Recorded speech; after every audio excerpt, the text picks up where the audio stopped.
We could watch highlights if we want to, right? Yeah, I suppose we could. We're back. We're live. All right. Welcome to Beat the Count. We're live here at Sweet Science Boxing and MMA in Hawthorne. I'm Chris, your boxing enthusiast, and with me, as always, is the creator-owner of the Sweet Science Boxing Gym. Also specializes, I guess, in some world-class boxing equipment. Whoa, that was loud. I should turn that down. You didn't beat the count there. I forgot to turn that off. That's my fault. Nice. What's up, everybody? Thanks for joining us today. You know what's funny is I don't think they could hear that, by the way. So what? It didn't play over the YouTube video. It played over the really? headphones. We only heard it? Yeah. Oh, okay. That's cool. That's cool. So there's a really loud bell that just went off in our ears for anyone who's curious. Anyways, where was I? Oh, Coach Marco Trejo. Yeah. What's up, Chris? What's going on, man? Man, it's good to be back in the gym. It's Mother's Day today. It is Mother's Day. Yeah, happy Mother's Day to all the mothers out there. Happy Mother's Day. You better believe my shout out is going to go to all the special mothers in my life. Yeah. I'll name names. Don't worry about it. Yeah, especially the ones that could throw a mean hook. Don't mess with those moms. Yeah. I don't mess with anyone who can throw a mean hook, but Yeah. especially those moms. Yeah, clean up your room. Yes, mom. That's funny. So, some boxing happening this Yeah, weekend. it's great. We've had mega fights before. I don't know if this was a mega fight, but it was definitely a great weekend for boxing. Anytime Lomachenko fights is a good weekend. I think. So. Of course, you're referring to Lomachenko picking up the WBA Super World Lightweight title from Jaime Linares, and only his 12th professional fight. God, Yeah. Man, it feels like he's been he's had more fights than that. Well, yeah. I mean, he's been a prominent name, I would say, in Yeah. boxing for the last 10 years. Since his first since fight. 2008. Yeah. So. But yeah, I guess all his fights, I guess from his second one on, were main events, or almost main events, or co-main events. And Lomachenko quickly cementing his legacy as one of the all-time greats, pound for pound. Yeah. You know. If you watch the ESPN broadcast, I'm sure you heard that it's a record, fastest fighter ever to reach 3 world titles in 3 separate weight divisions. Yeah. By 8 fights, I think the next closest is a 20 fight. Wow. So, and then Oscar, it took 22. They kept showing the same graphic on ESPN. Oscar 22 fights, Mayweather 34 or something like that. Well, yeah, that's gonna be hard to beat. Yeah, I mean, come on, 12 fights. Yeah. Yeah, That's gonna be really difficult to beat. But I agree with you. You said super fight, and although this is not marketed or billed as a super fight in the same way as, let's say, like a Canelo Triple G or Mayweather and anybody in the world, I would say that we're fortunate to get to watch this one on ESPN. This is 2 world-class fighters going at each other. It was a really good fight, and something that was, I think, entertaining for boxing fans, and seeing a masterclass performance in 2 excellent boxers. So maybe not a super fight in terms of, how about this? One is a top-ranked fighter, one is a golden boy fighter, and it didn't seem to be an obstacle. The fight just happened. That's great, Liz. I mean, that's the way it should be. Is the best versus the best. Doesn't really matter what promotion they're with. Like typically, the one promotion company will only have their fighters fight each other. Yeah. So they have a promotional company will have multiple contenders and even champions in the same weight class that they've been building up for years, and they have them fight each other, which to me is like a huge conflict of interest. Yeah. And then you're also robbing the fans of who great fights. Yeah, who really is the best. So that's I don't know if in the past promotional companies would fight their fighters against each other. Because everybody has their cash cow, which fighter makes the most money for them, and they don't want to risk that fighter losing. But hopefully it's a sign of things to come where promoters are making deals, shaking hands across the table, and say, my A fighter versus your A fighter, and that's the way it should be. Yeah, it makes me curious about what the holdup is for past fights, because obviously both these fighters wanted it. They made it happen. The promotional entities made it happen, so much so that it didn't even really become part of the conversation. You didn't hear a lot about, oh, well, one's golden boy and one's top rank, and that makes that fight difficult. That's what they say about every major fight. Oh, it's difficult because they have to cross promotional boundaries. So it makes me wonder, is it the fighters in this case? Is it was easier to come to an agreement on money because they were more willing to concede certain things? Is it the promotional companies are starting to work better together? I mean, if we get someone on, I'd really be curious to understand why was this one so easy and other ones are so hard. Yeah, we've got to get a high-level promoter or somebody that works for a high-level promotional company to get in here and give us some answers on that. Yeah. But, to quote Floyd Mayweather, if it don't make dollars, it don't make sense.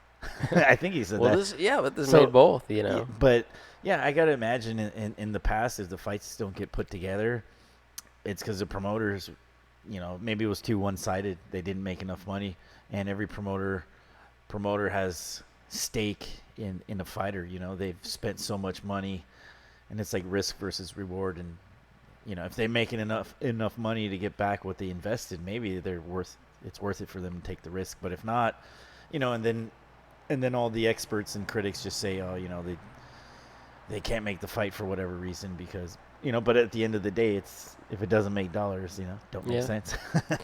So what is your critical analysis of the two fighters and their performances? So let's start with Lomachenko, who won by knockout in the 10th round, I think it was, right? Yeah. Well, real quick. Yeah, it was a super fight to me, mega fight. Okay. Just marketing-wise, I don't know.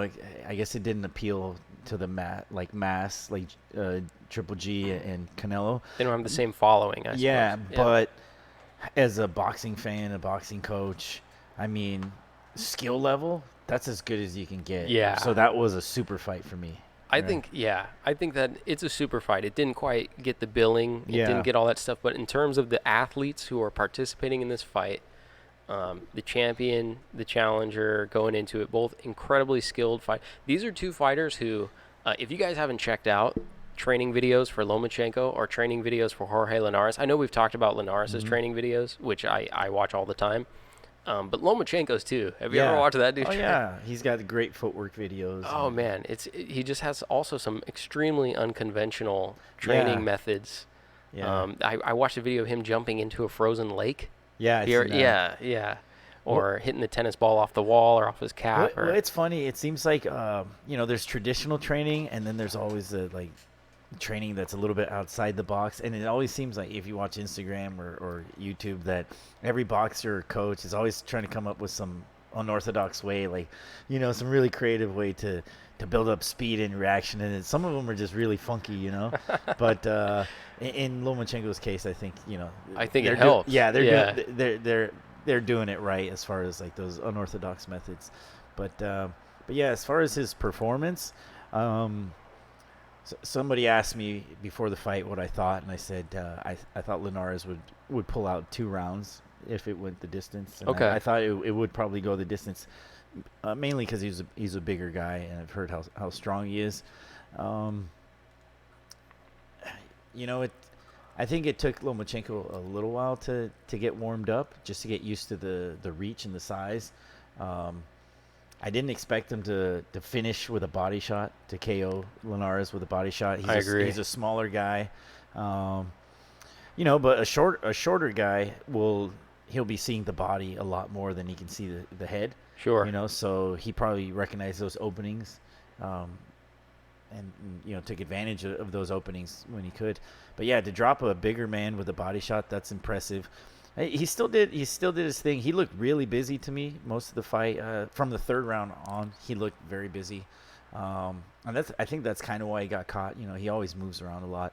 And as I was saying before, I don't really think, it was Linares' power and timing versus Lomachenko's everything else, his speed, his movement, his combinations.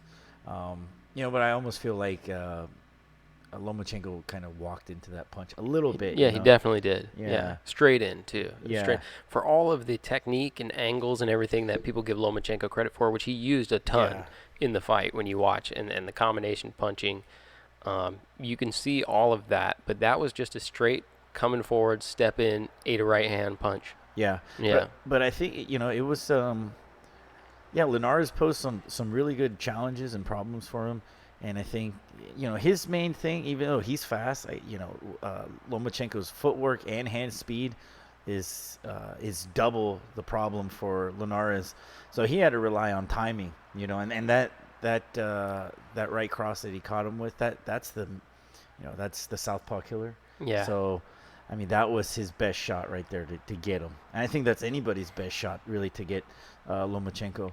And I thought, I saw Linares really, his timing was good as it can be against a fighter that moves that much. Were you confident in Lomachenko's speed advantage going into the fight? Meaning, did you know going in or suspect going in that Lomachenko had the advantage of speed on his side? No, I thought they would be pretty equal. Yeah, see, like I felt as though a lot of times you look at fighters and you can have confidence in their hand speed going in, like this guy's going to be faster than that guy. I wasn't sure going into this who would actually have a greater speed because I consider both of them fast hands fighters, but I do think it's evident watching them that Lomachenko's speed was an advantage for him. Well, he got off a lot easier as far as throwing his combinations because he was able to, and it's weird. Lomachenko had a lot of confidence in his speed over Linares because the way he was throwing his combinations was really nice, and it was like he was doubling up on punches. He was staying inside in the middle a little bit longer than I thought, but he was putting punches together like one after the other.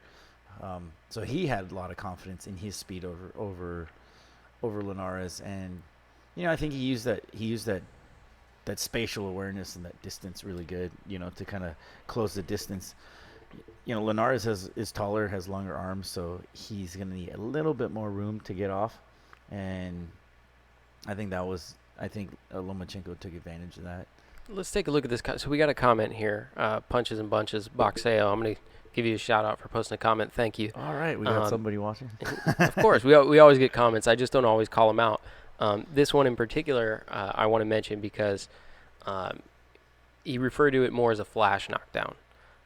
Would you agree? Was it a flash knockdown, or was Lomachenko hurt? No, I think it was a legit knockdown. Good. Flash knockdowns are legit knockdowns. Yeah, but they're legit. What is a flash knockdown though? That's like you got caught on accident. I mean, well, everybody always gets caught on accident. Yeah, okay. Nobody gets caught on purpose. But to me, a flash knockdown is something where, for instance, it's a result of balance and timing, but not necessarily a punch where a fighter is hurt. Yeah. Well, I like I said, he walked into that, and then he was off balance, definitely. Sure. I mean, he was stepping into it. Yeah. But for that reason, I feel like he did step into a right hand. Yeah. And it was a clean right hand. It landed flush. And I tend to not think of that particular knockdown as a flash knockdown as I do a serious punch. I do feel like Lomachenko was hurt. Yeah. Just because on the replay you can see the placement of the punch, and it is perfectly placed, and his momentum is carrying him into it. Yeah. So I can see where the idea of balance and stuff like that comes into play, but I don't know that I would say it's a knockdown that was just a flash knockdown, or an accident. But it does have elements of a flash knockdown because Linares couldn't capitalize on it afterwards. It wasn't like Lomachenko was out on his feet afterwards, That's true. He did spring back up. Yeah. I agree. He did get right back up. A lot of times I think fighters do that to prove that they're not hurt. Yeah. Rather than take the time on the ground. So you'll see some guys stay on their knee and then stand up sort of towards the end. And a lot of times I think when fighters just spring back into action, they do that to prove they're not hurt. Yeah. And I know that we'll talk about Sadam Ali, but that's a good example of a guy who you'll see him 2 or 3 times in that fight last night spring back into action, but he was hurt, right? Yeah. Like, no doubt. So no, but I think that was a legit knockdown. I wouldn't call it a flash knockdown. It was a mistake by Lomachenko. He ran into the punch. He was off balance. So I wouldn't define that as a flash knockdown. It was a legit knockdown for Linares. I mean, the timing was there. He was looking for that. He was looking for that moment where Lomachenko, because he angles across you like multiple times, and that's he's just so fast that you usually miss him when he's coming across you, or he times it. He knows you're trying to get him when you come across, and but that time he was off a step, so it was a legit knockdown for me. So there was another question, Andrei Lipitsky. Forgive me if I mispronounce that, but I do want to address it. So the question is, in the 9th round, Linares got him with a combination that I felt where Lomachenko stumbled as a result of the combination. And what do we think about that? And this is going to bring me to another point, which you had said earlier. You had thought going into this that Linares would win 2 rounds. Mm-hmm. Do you think it was more because the judges, obviously, they announced afterwards that the scorecards had it a draw. One judge Linares, one judge Lomachenko, and then one judge a draw. So had the fight ended in that round, it would have been a draw. Do you think Linares did better or worse than you expected? And then if you have any comments on the 9th round and whether or not Linares won that round, I would say go ahead and include that. So did he win more than 2 rounds, do you think? No, I don't think he won more than 2 rounds. He did as I expected. Like I said, I think, he definitely pulled out 2 rounds. 1 or 2, the first or second round, and then the round where he got the knockdown. That's the best that he did. And it's not that he was completely out of the fight the rest of the time. Sure. It's just that, like I said, I saw Lomachenko busier than normal, and I think that's when you're fighting a bigger guy, you don't want to sit there and wait for the big guy to kind of figure out the distance and timing and give him a chance to really put one on you. You want to keep him busy. You want to keep him moving. You want to keep him off balance. And that's what Lomachenko does the best. And so I saw him busier. Linares, he did what he could do. But it was a good fight. It was a great fight. It was competitive. It kind of pushed. Lomachenko had to make adjustments. It wasn't complete domination. And the knockdown just made it interesting because you got to see some vulnerability out of somebody who's a pound for pound. Yeah. Which, it's good to see vulnerability in every fighter, because that's where they grow and that's where they overcome. When they adapt, they learn new things. Yeah. I think from my perspective, the first round could have gone either way. I tend to lean more towards Linares for round 1. Obviously, he won the round with the knockdown. There was another round that I think is the 9th round that's being referred to in this comment, where I do feel there actually was a combination that Linares threw where he actually hurt Lomachenko, and I would give him that round just for the sake of that combination. Actually, it's a combination that I feel won the round because he hurt him. So I actually think Linares won more like 3 rounds. Plus the knockdown, though, so it kind of makes it, from a point perspective, it makes the fight a lot closer. Like you, I am surprised by the knockout. I had every expectation that Lomachenko would win. I think I've said it a few times on the show. I never expected Linares to walk away with the victory. But with that being said, I never would have expected that he wins by a knockout blow. Like, what I mean by that is, sure, maybe Linares quits, maybe they go the distance, maybe whatever the case is, but landing a body shot on the bigger punch, or on the bigger puncher and bigger fighter in general, surprised me. Yeah. I was surprised by it. Well, that's impressive. A shorter guy and smaller guy coming up in weight. Dropping somebody bigger, especially with a body shot. But the thing about a body shot is a lot of times it's not how hard you hit him to the body, it's the placement on the body shot. Yeah. And there's certain off buttons on your body when you get hit. That was one of them. Yeah, he got hit in the off button and it's total shutdown. He got back up though. Do you believe that? He stood up from that. Yeah, I mean it's just, but that was impressive. That was the best part for me. Is a body shot. Because Lomachenko beats you on volume, accuracy, accumulation of punches. Sure. And how many guys quit on the stool against him. He has flattened some people. But I agree, it's that cumulative effect that really takes its toll. Yeah. He's landing combinations, lots of punches in combination. Yeah. And in a very sort of what I would say something that is evident that he took away from amateur fighting in the Olympics is you can see that anytime he's caught, immediately he wants to respond with more punches in combination. Yeah. So every time Linares would land something effective, his reaction is to go and throw 5 or 6 punches in combination to try and get that point back.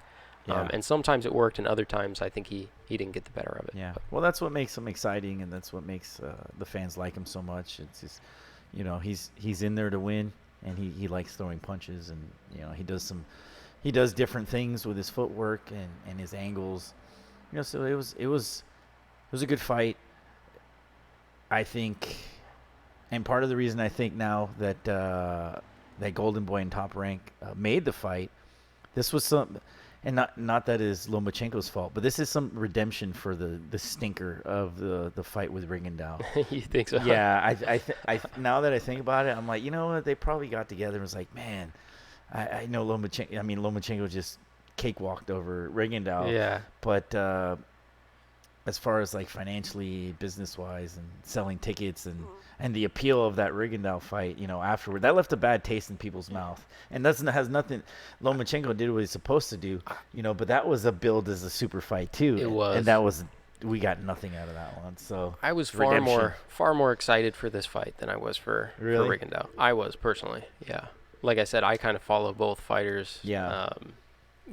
Training and everything like that. So let me ask you something about as it relates to training and as a professional coach. So Jorge Linares split from the trainer who he's been experiencing his recent success yet. So for those of you who don't know, Linares, I think, won something like 13 straight fights. It was like a 6-year undefeated streak with Ismael Salas. Mm-hmm. Ismael Salas decided to train David Haye for the Tony Bellew fight, which didn't help, by the way, for anyone who saw that. Yeah. For anyone who saw that fight, David Haye. It was a bad call by Salas, man. So Salas trained David Haye for the Tony Bellew fight, and as a result, Jorge Linares had to take on a separate trainer. Now, in his corner for this fight was Rudy Hernandez, who I know you know personally. He's also a world-class trainer. I mean, the guy's a good trainer. Yeah. And Cutman, you see him constantly doing Cutman and stuff like that, both for boxing and for MMA. So my question is, he had a very good trainer, but how much do you think that impacts you if you're Jorge Linares, having to change trainers coming into what might be the biggest fight, or what is almost certainly the biggest fight of your career? Well, it depends on how long he trained with Rudy before the fight.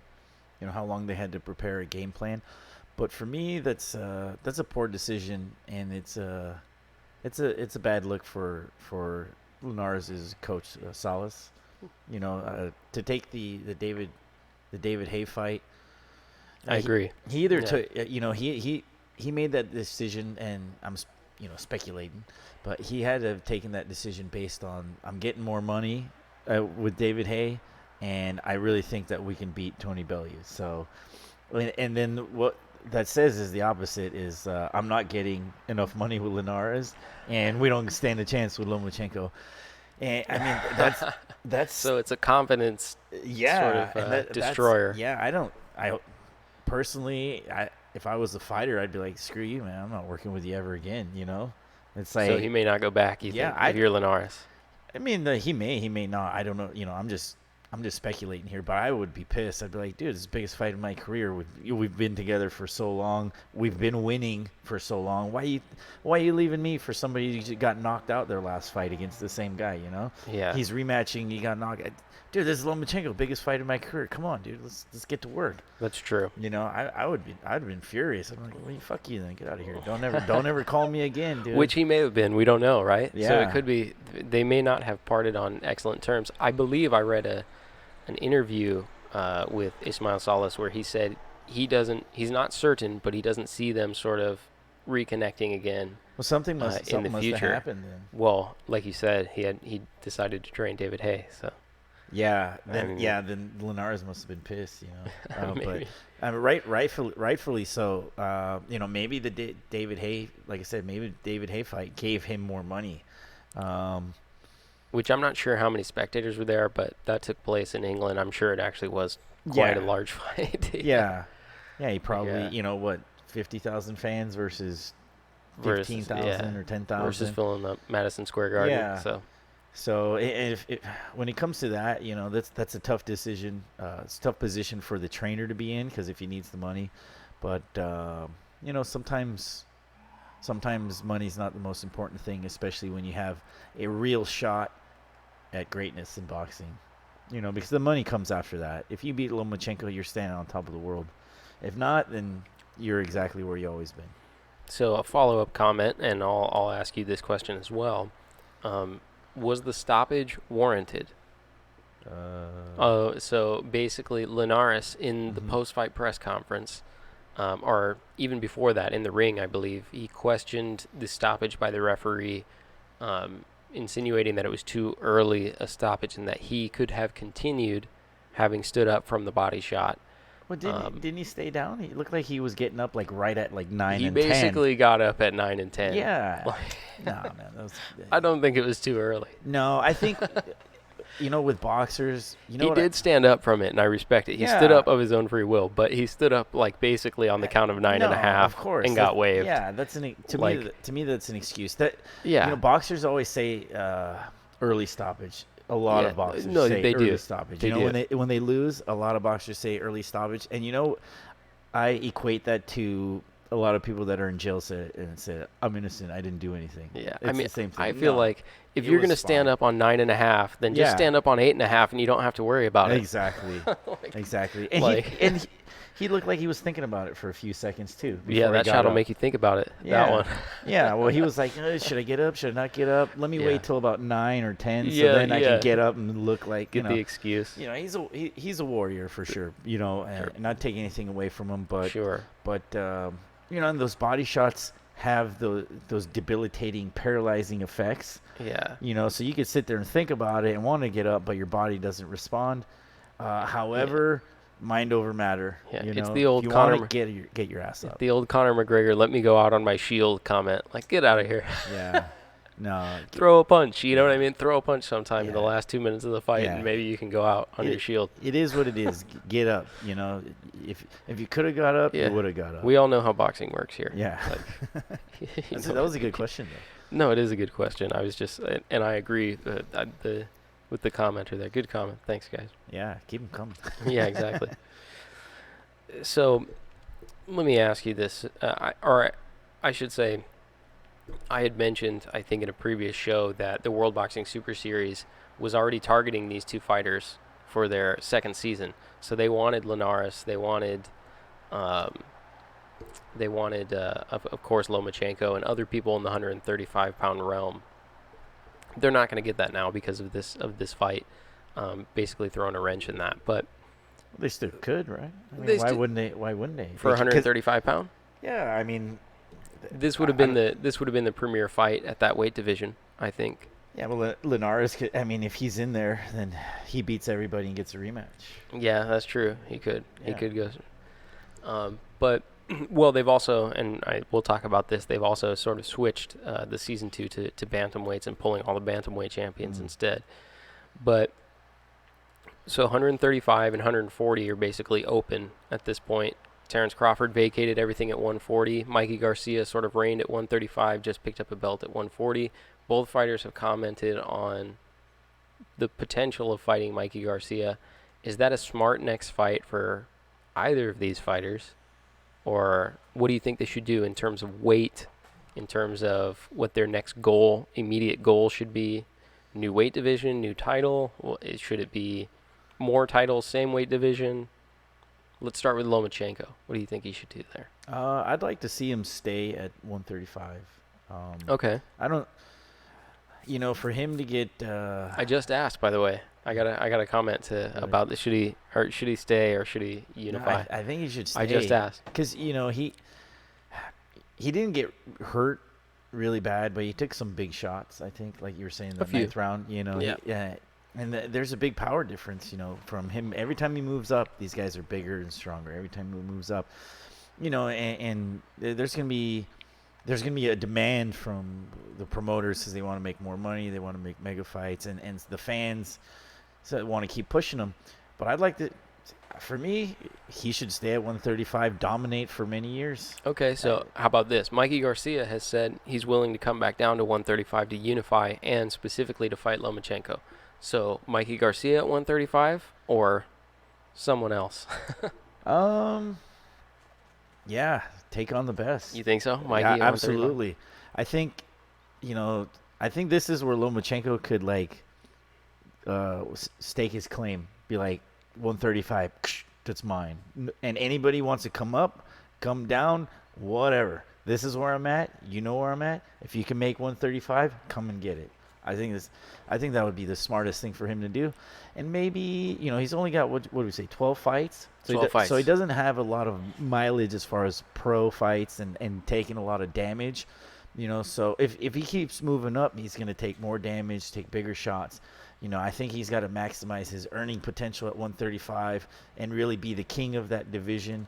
And if, like I said, anybody wants to come down or come up and meet him right there, they know where he's at, and let the other guys fight it out to get their shot at Lomachenko. There's no, I don't think it doesn't make any sense for him to keep moving up and taking a risk. I think his body's like at the right size right there. And then seeing him go down like that tells me, okay, this is pretty risky already. So because he's never really been hurt. I think he might have been dropped once before, also in the same way too. But would you consider Mikey Garcia a more threatening or more dangerous opponent for Lomachenko than was Linares in this fight? And if so, why or why not? I guess. Well, I'd like to see Linares and Mikey Garcia freaking fight each other, get it on. That would be interesting. Yeah, for sure. Because Linares is a little bit stronger, I think, a little bit larger of a man. Yeah, and so competitively with Mikey Garcia, I think they're more in the same sort of size range than is Lomachenko. But does Mikey's size, does Mikey's power make him more dangerous for Lomachenko than Linares was? I don't know. Honestly, I think it'll be the same outcome. A lot of people say Mikey's more dangerous. He's got a lot of power. To me, he's a very straight-up fighter. The last fight, he was moving up in weight. He didn't look good to me. He just kept throwing the jab cross over and over again. But he did finish the guy with like a left hook, I think. He did. He finished with a hook, but it was a jab cross show for sure. It was exactly. The jab cross on it. And I don't think I think Lomachenko's way too smart to have problems with that. Like he's beyond that. He can figure out a jab cross. Sure. Easy. Although the one thing that he got caught with in this fight was the straight right hand. Yeah, but he won't. He won't ever again. I guarantee you that. Or he did say that he learned something. Yeah, he learned something from it. He'll be way more careful. He'll be way more careful as far as like getting into that positioning. But, Mikey's good, but I don't see that he's been challenged a lot either. Broner sucks. Broner, if you're listening, you suck, dude. Sorry. But so there goes that guest possibility. Yeah. No. I would honestly, Broner was a guest on the show, me and him would fight because he's got such a shitty attitude. I'd just be like, "Fuck you looking at, dude." Okay. And then I don't care if he's a badass pro fighter, but I know I'd get mad at Broner because he's such a tool. But I don't think Mikey can do anything, and I don't think he's got good timing. He's got power. He follows up that jab really well, like instantly. As soon as he lands that jab, the cross is like right behind it. That's one of the important things about throwing your 1-2 really fast. A lot of people space it out a little bit when they throw their jab. Sure. 1, 2, 3, a little bit of timing in between the cross, but he's like right on top of it. As soon as you get hit with the jab, bam, the cross is like right on it. But I don't think that he can deal with the lateral movement. Yeah. So that's why I would rather see the Linares and Mikey fight. It would be a more interesting fight. More interesting, and then you'd get a better assessment of where Garcia is. Yeah. Yeah. Whereas if he goes and fights Lomachenko, to me it's in the air. But here's a better question: Would he go in as an underdog against Lomachenko, or would he go as a favorite? Like, what would the odds makers have on that? That's a good question. Yeah. I almost have to say, I almost assume Mikey Garcia would be a favorite in that, but it's hard to say. Mikey Garcia certainly is at this point a little bit has more options because Mikey can stay at 140. He can potentially challenge at 147. He can go back down to 135. So he doesn't really need the Lomachenko fight, and there are other fights that he can make that I think would be big fights. Lomachenko kind of taking on Jorge Linares has, basically taken on the biggest challenge in the division outside of Mikey Garcia. and it's everything after this. Like you said, you kind of want to just take the biggest challenges that can be you can confront, right? So I think it'll be challenging for him to make a fight as big as this one that isn't Mikey Garcia. Yeah. Yeah, I think he should fight Mikey Garcia. Somebody mentioned Manny Pacquiao. But that would be like at 140. No? Well, yeah, it's already weird because Manny's bigger. He's going to fight Lucas Matthysse, I think, at like the 144 or 147 range already in June. Yeah. I should say that they actually, if you look at BoxRec, they have Lomachenko scheduled for a fight already in August. I think it's like August 25th at the Fabulous Forum in Inglewood, California, right down the street here. So if they do that, I think I'll be down there. Well, I think it's time for like mega fights with Lomachenko, big money fights. You know, I think that's what he's got to do. Is just, you know, pick out the biggest draw for a challenger, and then go from there. Yeah. But, there's no going back for him, though. You know, there's no go. I mean, but I guess whoever he's fighting at the Forum, I mean, who's that going to be? I think somebody said Beltran. He's going to fight Beltran too. And if he fights Beltran, I've seen Beltran fight, I think, live twice and punch times on the undercard, right? We saw him fight on the Lomachenko undercard. I've seen him fight live. I've seen him fight on TV, and he stands even less of a chance to do any damage. He's a belt holder, and if it means that Lomachenko can unify or actually, but that's a 140-pound belt he has. Yeah, because he picked up the belt that was vacated by Terrence Crawford. So I think Beltran's belt is actually at 140. Then that's a good fight for Lomachenko, because he could beat Beltran and pick up a 140 belt. Yeah, and then drop it. Although Mikey might chase that to unify. Yeah, we'll see. I mean, this it's good. There's some action at that weight, like it's picking up. 135 to 140, 147. I mean, I consider Lomachenko sort of the most entertaining fighter who's out there. So I think the more big fights that we can make with him, the better it is for boxing.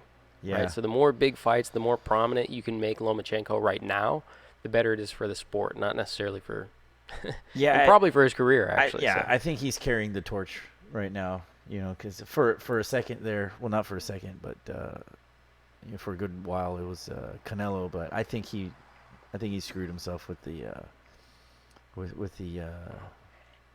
clenbuterol. You know, BoxRec still has Canelo ranked number 1. I saw that pound for pound. Day. Yeah, they have him ranked number 1 pound for pound. Yeah, not just 160 at pound for pound. They have him ranked number 1. They have him ranked above Lomachenko, above Terrence Crawford, above Triple G.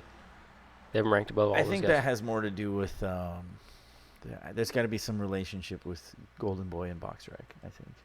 You think so? Yeah, I think there's some sort of loyalty or something. Yeah, I'm not quite sure, because I also know that in certain circumstances, I'm not sure if this is all circumstances, but in certain circumstances, BoxRec uses like an algorithm where everyone has a rating, and based on the opponents that you've beat, you get a score. So it's not necessarily, it may not be subjective. They may just be saying, hey, this came out of our algorithm, but at the same time, it's a pound for pound ranking. To have him up there above Triple G and above Vasily Lomachenko and other people like that, it's kind of it makes sense over Triple G, because Triple G kind of is just one weight. Yeah, exactly. Yeah. And Canelo kind of moves up and down. Yeah, he started low and moved his way up. Yeah. But I think over Lomachenko, Lomachenko's.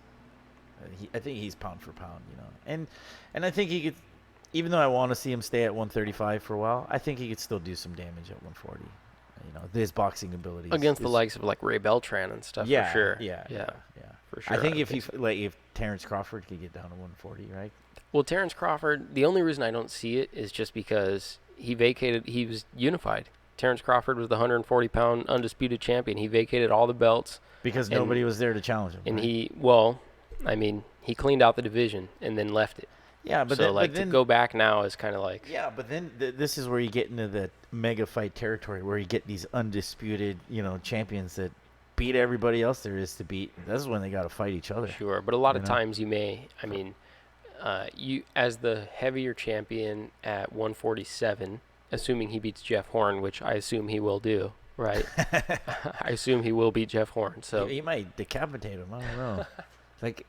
But that guy fights rough. I would so like we'll if see. there's anyone who thinks that Jeff Horn will win, I would like to hear the argument for it. But I'm People pretty in certain. Australia think he's gonna win. That's Yeah, funny. people. So okay, but assuming he wins and becomes a 147-pound champion, I feel like the heavier guy has a tendency to say, "You have to come up and fight and challenge me, Yeah. not the other way around." And I think that was one of the things that Of the course. Linares respected more, in saying like, "Hey, Lomachenko's coming to me. He's coming to get my title because I'm at 135 and he's moving up to do this." So. Yeah. Yeah, absolutely. But that plays into the advantage of the bigger guy. So, if Crawford moved up to 147, he's vacated, and Loma's at 135, there's nothing unreasonable about them meeting in the middle. Yeah, I think I suppose. for Yeah. a diamond belt or The silver diamond industrial ruby belt. Yeah, exactly. I think we should just start making belts up and Yeah. referring to them on the podcast. Yeah, like the meteor The super meteor belt. Yeah, the super world meteor silver gold. The kryptonite meteor. Yeah, the kryptonite meteor. Yeah. We could just make up initials too. We'll just Yeah. start throwing initials on belts and claiming that people have them. Yeah. So- Why not? Yeah. So before we run out of time, we should talk about another fight that happened this weekend. So Sadam Ali defended Ooh. his 154-pound WBO title You could call that a title defense. against Jaime Mungia, who took this fight on what I feel like is like 10 days' notice. It was less than 2 weeks, right? So just to give you guys the background, Sadam Ali was supposed to defend his title against Liam Smith, who's come up on this show a number of times. And Liam Smith fell ill due to an allergic reaction. Golden Boy committed to keeping the date and finding an opponent for Sadam Ali with only what I think is less than 2 weeks' time. And they replaced him with Jaime Mungia, who was a potential contender for Triple G after Canelo tested positive for clenbuterol. That was declined by the Nevada State Athletic Commission because Jaime Mungia had never fought at 160 pounds. Instead, he gets thrown in here and absolutely annihilates Sadam Ali. Yeah. Like in an Well, he looked like a 160 pounder. He in there, looked though. huge. He's 6 foot tall, apparently, is what I read. he's 6 foot tall. Yeah, and he dwarfed Sadam Ali. He made him look really small. I don't know. I mean, it makes me wonder why he didn't get to fight Triple G. He must have been. I mean, he was pretty shredded in the weigh-in and in the fight, so that tells me he was in the gym. Yeah. he was ready. I think Yeah. that's the problem. And then somebody like had to wake Vanas up and say, "Hey, you're fighting Triple G." He's like, "What?" He's like, "Oh shit, let me get in the gym."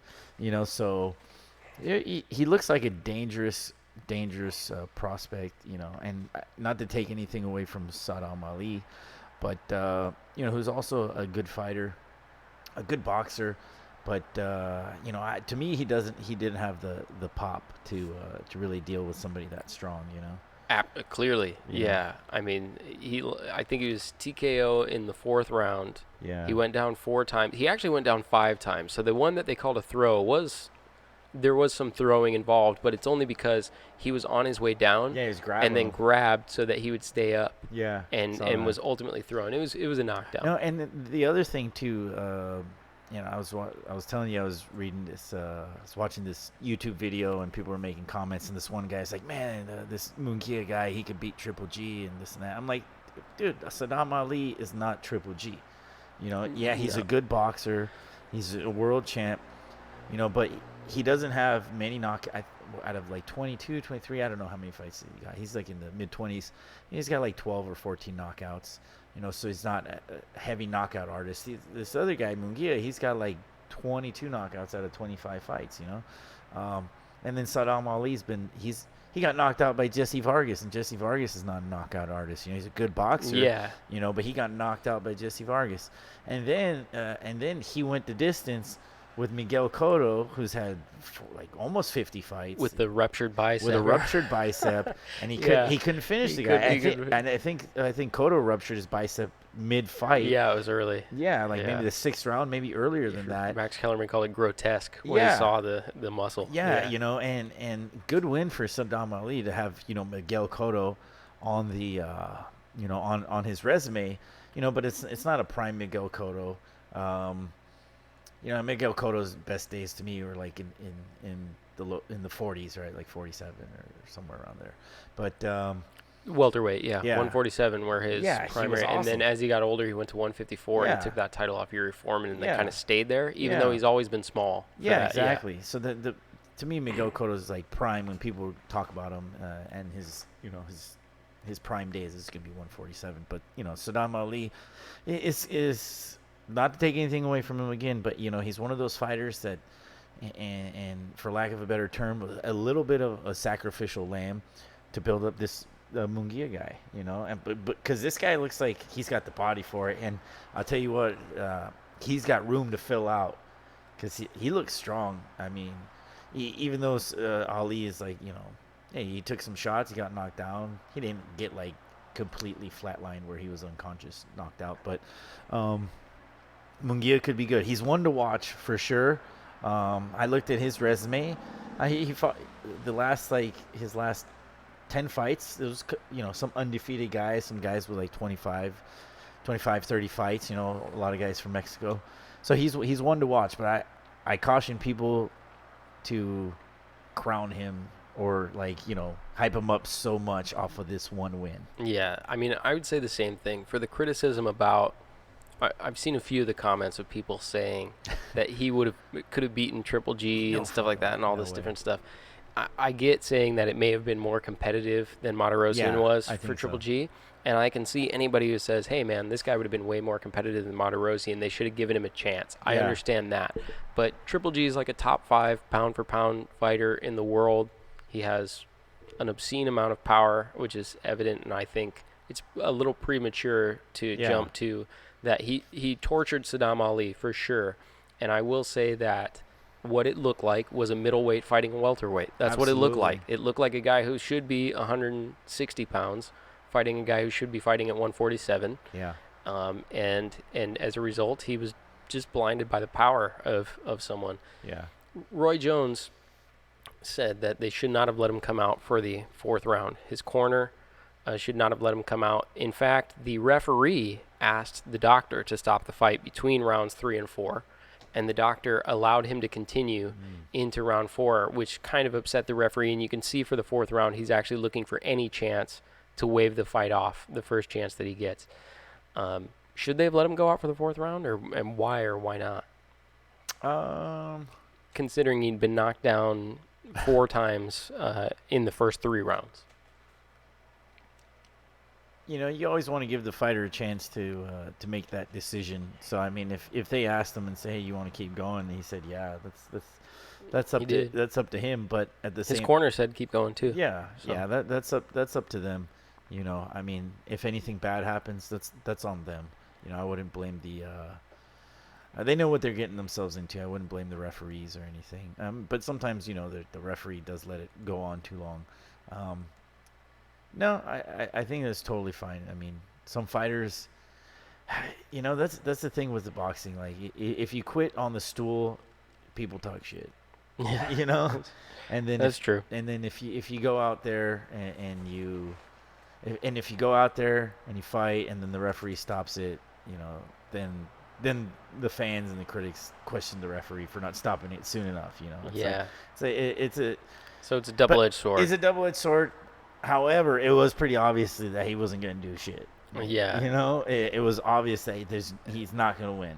Yeah. So there's no wrong decision, and there's on the referee stopping it early, and then on the guy like quitting on the stool or the trainers throwing in the towel. But they say you got to give champions a chance. So yeah, I mean, I feel like my opinion is. The referee, the doctors, the cornermen, they're all safeguards. They're all there to protect the fighter. Yeah. That's what the referee's there to protect the fighter, the doctor's there to protect the fighter, the corner is there to protect the fighter. And there are times where I feel like it goes a little bit further than it needs to. And there are cases where you can see a lot of times fighters come out with no chance to win, meaning, when I say no chance to win, meaning it's evident that they don't have one punch power that could change a fight for someone. And they've lost, let's say, 9 rounds. Let's say you look at a fighter, they've lost 9 rounds, they don't have one punch power, and they're being battered. they sure could continue to the end without perhaps getting knocked out, but it's just not good for their health. Yeah, that's when you get brain damage. Exactly. So you look at fights like you saw the Lucas Brown. Well, I think it was Lucas Brown and Dillian White. Mm-hmm. And you look at that fight, and Dillian White is just massacring this guy for 6 rounds before he finally puts him out in this, what appears, they have to take him out on a stretcher type shot. And the question becomes, shouldn't they have protected him? Shouldn't the corner, the referee, the doctor have protected Lucas Brown by saying, you know what? It's not in the cards for you tonight. Let's just pull you out, Well, like I said, and this one might be one of those where you go, absolutely. okay, Sadam, you have a tremendous amount of heart, but you're not going to take it this evening. Why endanger yourself more than you already need to? And they would have been absolutely justified to stop it. Yeah, I think they would have been. I think if the doctor stopped it, I have a hard time. I mean, and sure, you never know. The fighter or the corner may go out and say they should have let me. They should have let me go out on my shield.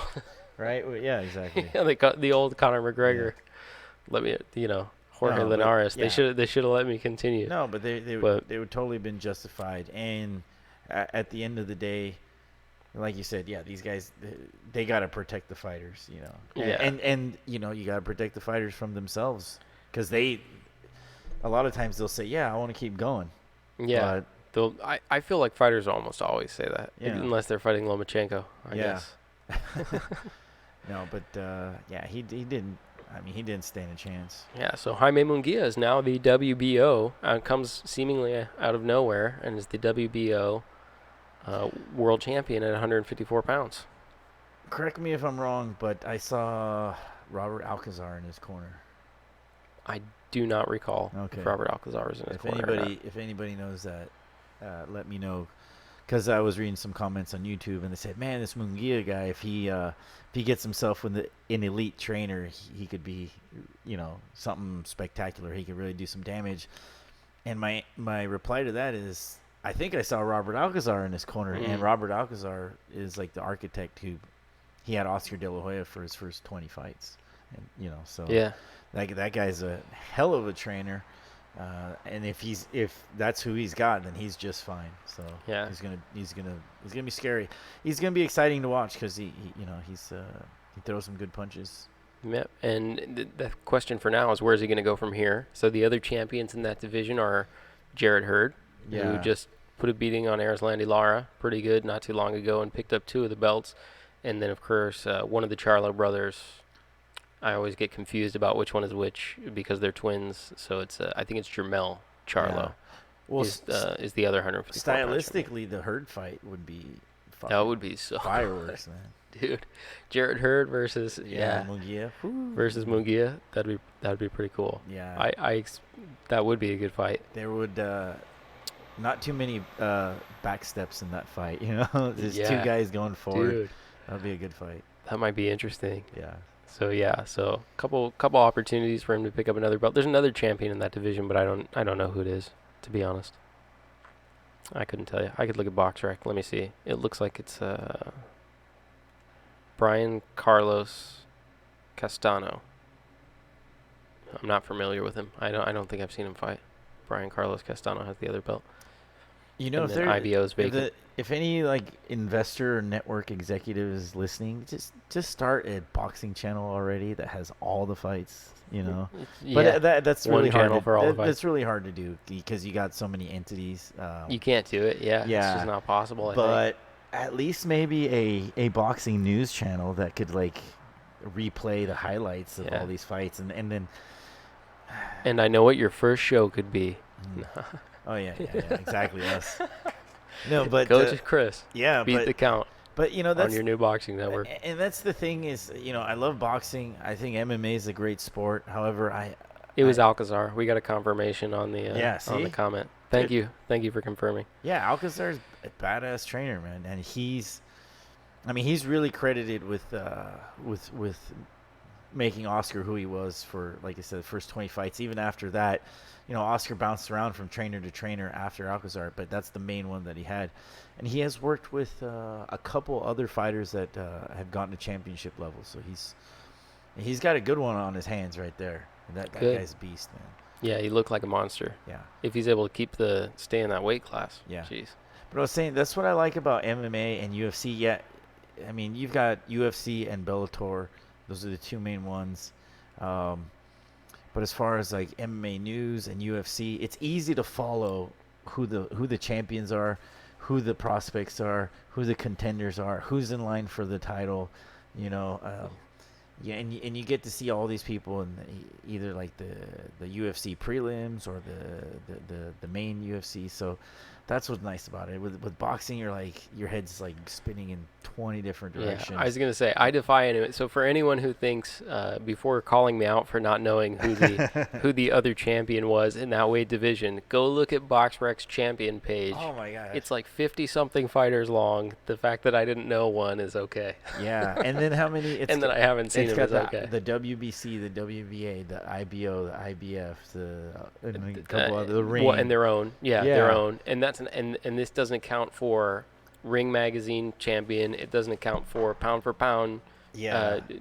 world champion, which is really just subjective and done by network. But the point is that it's an unmanageable thing of fighters, and not knowing is Yeah, forgive me. and I'm hoping that part of the this fight with Linares and Lomachenko and Golden Boy and Top Rank is we need some consolidation in the sport of boxing. Yes, we want to have mega fights and these world champions that are entertaining to watch and put on a good show and carry the torch for the sport. And everybody wants to get a piece of the pie when there's a lot of money being made, but to me it's just too much. It's like it really thins out the quality of or the experience for the fan. Yeah. So I want to see some consolidation in there. Promoters start fighting your fighters against the other promoters, and make some like legit undisputed champions again. Yeah, that would be Yeah. convenient. Yeah. Get on. Yeah, it'd be convenient. But otherwise, in the meantime, since there is no network, you could always just come to Coach and Chris, and we'll tell you what's Yeah, up. we'll We talk distill about it all for the you. boxing. Yeah, we'll distill all the madness in boxing. Yeah. I'll do our best. So, Also this weekend, Huey Fury, so the cousin of Tyson Fury, is also a heavyweight fighter, fought Sam Sexton for the British heavyweight title, trying to get back into title contention after Huey Fury had lost to Joseph Parker. In competitive fight, actually. I don't know if you guys didn't see that one. It was a competitive fight. So trying to get his way back into title contention. He won a TKO in the 5th round. Oh, congrats to him. Yeah, so Huey Fury. Since we didn't have any commentary about Tyson, I figured we could bring up Huey. This might be the first. Somehow we had to connect Tyson Fury to the he has to come up on every episode. So yeah, you know what? I'll throw up Huey. He was doing like an Instagram live the other day, and it was really funny. And then he brought on Shannon Briggs, like they were both talking to each other on Instagram live. It was pretty funny. Yeah, I mean, we'll see when Fury gets back in. Shannon there, Briggs. Well, they haven't announced Fury's opponent for June. Yeah. No, but it was. How old is Shannon Briggs now, man? It's like 50 something. But it was. I'm sure he still looks like a beast, but. But that's why I thought it was funny that they were talking to each other. But they were being very, and Shannon Briggs is always so like boisterous and basically just talking shit to whoever. Everybody. Whoever the world champion is, Shannon Briggs is like at your gym. Yeah. At your press conferences. Yeah, but he was. It was pretty. To get Shannon Briggs as a guest, we just need to tell him that we're having a press conference here for a heavyweight champion. Yeah, Klitschko's gonna be here. Yeah, Klitschko's someone gonna be here. He's gonna paddle. Then when Shannon shows up, he can be a guest on the show. Yeah. Oh, I didn't get to watch it, but did Michaela Mayer? She fought on the Lomachenko undercard, right? I didn't see that. Yeah, Did she already? Yeah, because I was. Because she just fought on that card at StubHub not too long ago. I was following her Instagram, and she fought, and she was. They should televise her fights. I know. That's what I was pissed. That's why I'm asking if you saw it, and I asked a few people. No. I guess you had to have. It was on the ESPN app. You have to watch the app to see the untelevised undercards, Yeah. but I wasn't able to do that but this she time. wanted I do it sometimes, but I wasn't able to do it. Yeah, she wanted a decision. She was trying to go for the knockout, from what I remember, but she's still winning, which is good. There's this other girl named Katie Taylor. I don't know if you've seen Yeah, her. well, she fought a few weeks ago on HBO, Yeah, right? Like she 2 weeks ago on HBO. that would be a good fight because Also the untelevised undercard, but Yeah. they said it was like the best fight of the night. yeah, The HBO commentator said it was the best fight of the night. Katie Taylor throws bombs, man. Yeah. She's a little bit shorter, she's a little bit stockier, but she's got really good boxing. Olympian. No, both of them are Olympians. I think Katie won a medal. Yeah. So I'm excited. Those two are supposed to meet up at some point, and like Marlon Esparza and then Sinisa Estrada, they're supposed to meet up too. So they better televise these damn I know fights they're not because televised. it's good boxing. HBO just did the first televised women's boxing match on HBO like 2 weeks ago. I Yeah. couldn't believe it. Blows my mind. I say shame on HBO because Christy Martin. Yeah, get with it, man. Well, Christy Martin was fighting like back in the like early '90s, and she was a really good boxer. I don't think Dude. she had the level of competition. Did you see the around news her. about Christy Martin? No, what happened? She's getting a biopic. Oh, a movie about her? Yeah. Oh, Do you know? Did you see who they said was going to star in the biopic? You won't believe it. Who? Amy Schumer.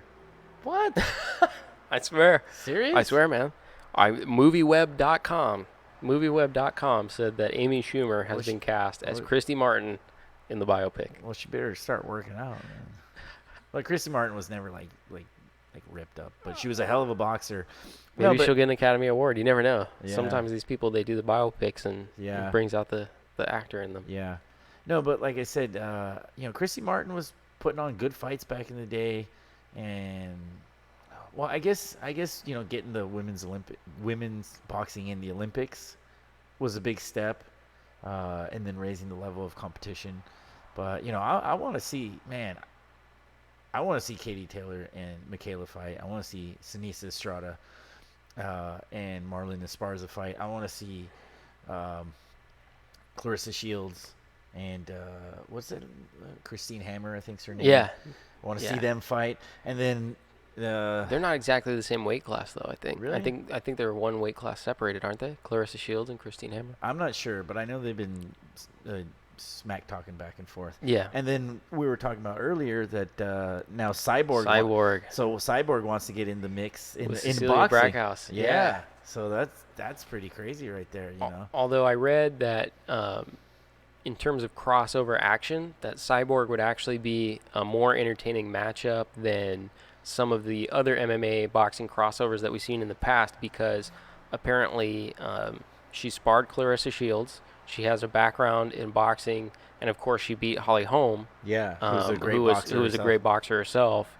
Of course, she beat Holly Holm in MMA, I should say, who's a great boxer herself. So that could be an interesting matchup, Braekhaus. I mean, Cyborg is. I saw the video where she spars Clarissa Shields. And oh, you did? Yeah, and I didn't see that. Yeah, they. I saw about 2 to 3 rounds, and Clarissa was a little bit faster. But Cyborg's timing was there. Her boxing was there. Her combinations, her angles, her head movement. I mean, she's no joke. She can compete with. I think if she can compete with a 2-time gold medalist, she can compete in boxing. Period. Yeah. And have a chance to win. She's more legitimate in boxing than Conor McGregor. Absolutely. Yeah, I agree. And I actually think that, I think she has a couple fights left on her UFC contract. Like, she would have to do 2 more fights for UFC before she can move into boxing. Yeah. So maybe Braekhaus will rematch that fight from last week. That'd be interesting to see who promotes that and who gets to broadcast that. Yeah. Like, who wants to be a part of that. If UFC wants to get a part of that, or whoever is promoting Braekhaus. But yeah, and that's a big money. That would be a big money fight. That's a smart move for if Cecilia takes that fight. She's gonna make probably more money than she's ever made. Yeah. So that's awesome. That's good for them. As long as they televise it, HBO. Yeah. Or whoever. Yeah. You have to have all these services. It's just gonna get worse. Like, did you hear Matchroom Boxing? Eddie Hearn just signed like a big deal with somebody completely different, and all the Matchroom Boxing matches are now going to be on that in the U.S. You have to subscribe to that. ESPN has ESPN Plus. So now if you want to watch like Jeff Horn fight on June 9th, you're going to have to get ESPN Plus. So I'm gonna have to have like 50 services to keep up with all this stuff. Yeah, that's what's upsetting, man. And you can't DVR any of it. Your like, your app bill like at the end of yeah. the month, like How do I DVR the $120. ESPN Plus fights? Yeah, no, I'm telling you, man. There's, if boxing can't consolidate all the belts, all the promotional companies, at least get with it on like the network. Like you don't need 10 of them. You need 2 or 3 at the most, and then have one like really respected and like definitive boxing news channel that's like and that's the thing, whenever like a big fight happens, you don't get highlights on any network. They just show a picture of the 2 guys and then the sportscaster's like, we had a great fight and this and that, and the guy won. You don't see shit, and it's like that's why we're losing fans, because you don't give access to the fans to watch the fights.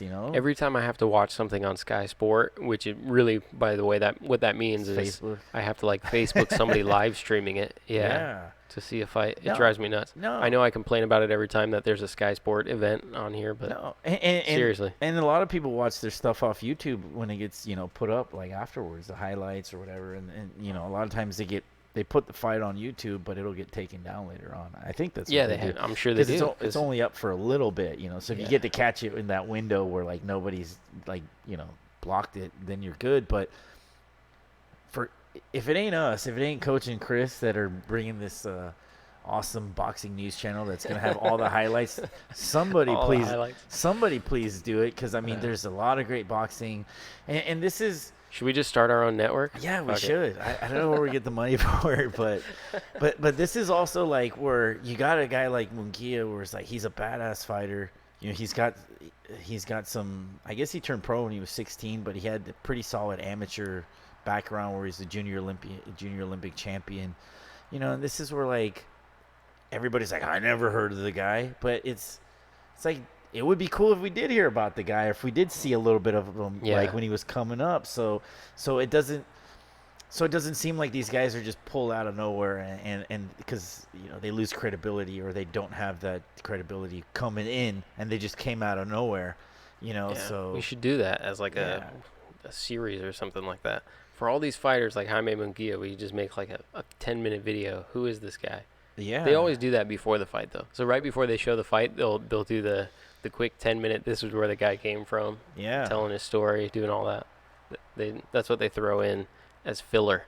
That's like filler on ESPN and HBO and stuff. I'm gonna call somebody. We need to have this boxing news network, man. BNN. Good point. It's fake news. Someone asked me, "Are we allowed to show short highlights?" I don't know. I think we can. I'm not sure what the policy is behind that. How does that work? I'd have to look. I was watching Rogan, and he. Rogan shows whatever the shit he wants. Sometimes though, but sometimes he doesn't though. I think if it's sometimes they show things that he's watching, but they don't actually put it on the screen. So it's hard to say. I don't know. I'll have to figure that out. We'll find out for you guys, because I want to watch highlights with the fans watching us, and then kind of go over. I will say, technically, I'm capable of doing it. Yeah. I could show you guys a clip while we're doing this. That's why we have the TV back there. I've done it before, but I'm not sure if we're allowed to do it. Well, you know what? We got to find that out, because that would be really good as far as technical analysis on why a fighter did a certain thing or how it worked.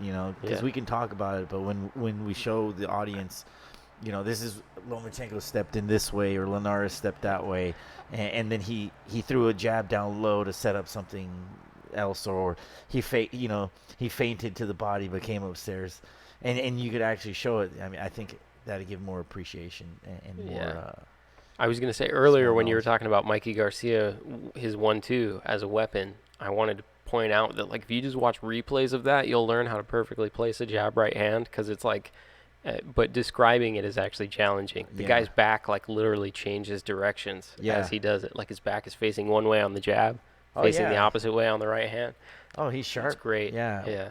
Oh, he gets full extension on that jab, and then he just brings that straight right over, and his whole body's like, I mean, he's got good coaching. There's different styles. And there's different styles the way everybody throws punches. We're talking about What's the difference between like a European hook or Yeah. You should USA fighters? research this and make a tutorial video on it because it's got to blow up. So the question is the advantages of an American hook versus an Eastern European hook. And if you watch Lomachenko, the hook that he used last night to the body, it's an Eastern European hook. Guys like Kovalev, guys like Lomachenko, they turn their hook up. So what I mean by that is their thumb faces inward.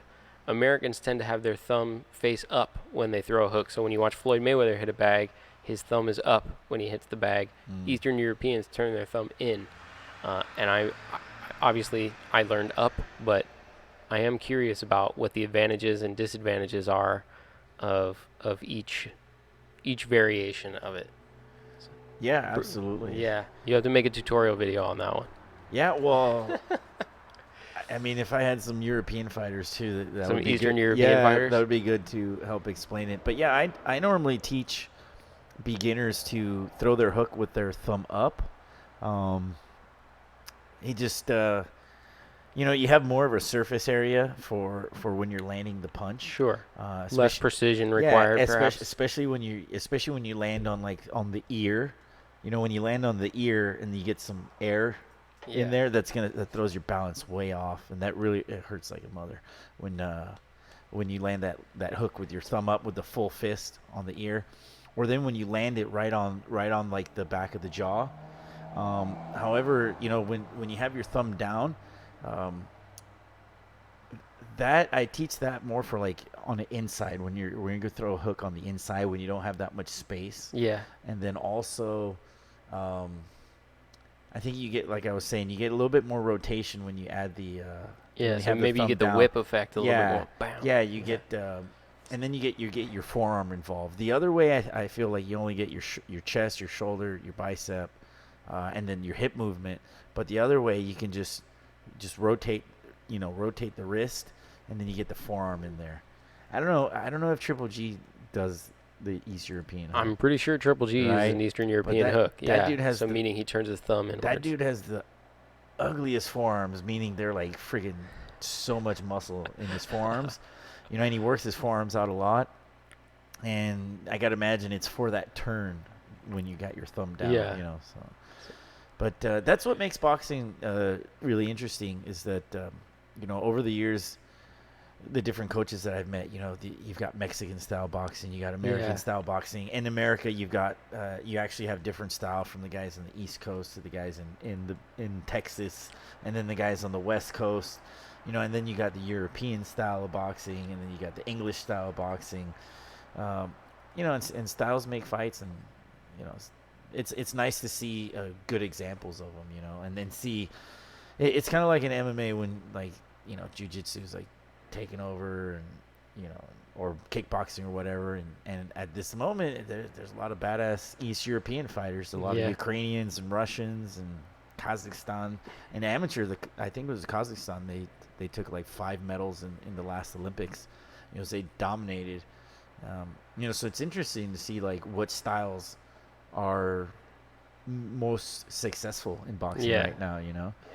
Should start teaching the East European style. Maybe. Gotta look it up. Yeah. All right. Well, I think we're about out of time. What? No more? We can't talk about boxing anymore? Could we? Yeah. Yeah, I can talk about boxing for the rest of the night. Yeah. I know. Gotta give everyone, a break. Come back next Sunday, talk about it some more. We got a couple fights coming up on Saturday. And we'll, we try to get some guests in here, but it's not easy. But we try to get some good guests in here. I think the guests that we've had so far, we've got about almost 12 episodes so far, right? Yeah, this is 11 or 12, I think. Yeah, and I mean, we had the vice president of USA Boxing. We've had GBO champion Jose Hernandez, who's fighting for the USBA on June 8th. Against Mike Lee. And that's going to be on CBS, I think. I think it's CBS, yeah. Nice. Who else we had? We had Nancy Rodriguez. Nancy Rodriguez. WBC PR director. We had Ryan Garcia's manager the other day. That was great. That was cool, yeah. Right after a big fight.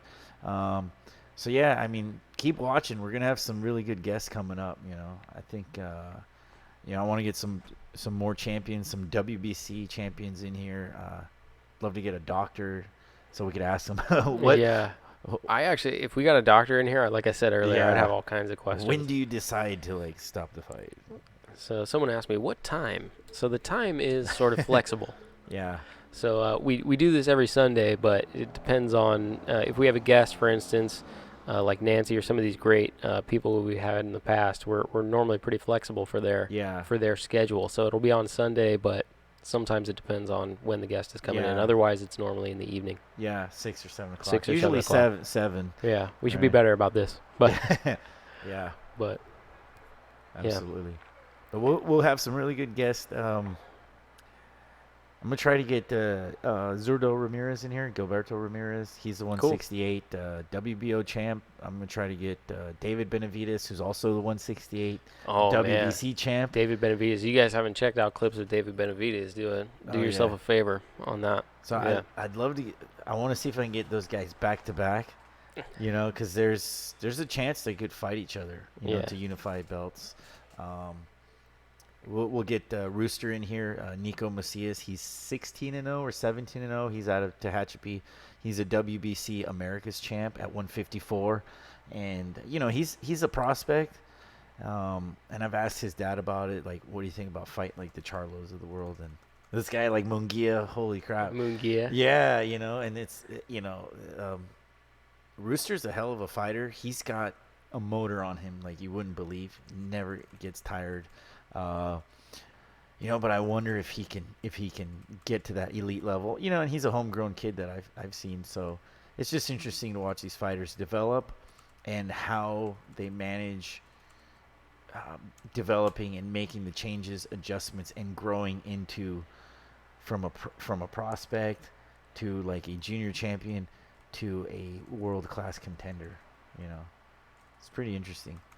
And if Jose wins that, if he wins that fight June 8th against Mike Lee, who's known as the Subway guy, I think He is the Subway guy. he's known as the Subway guy.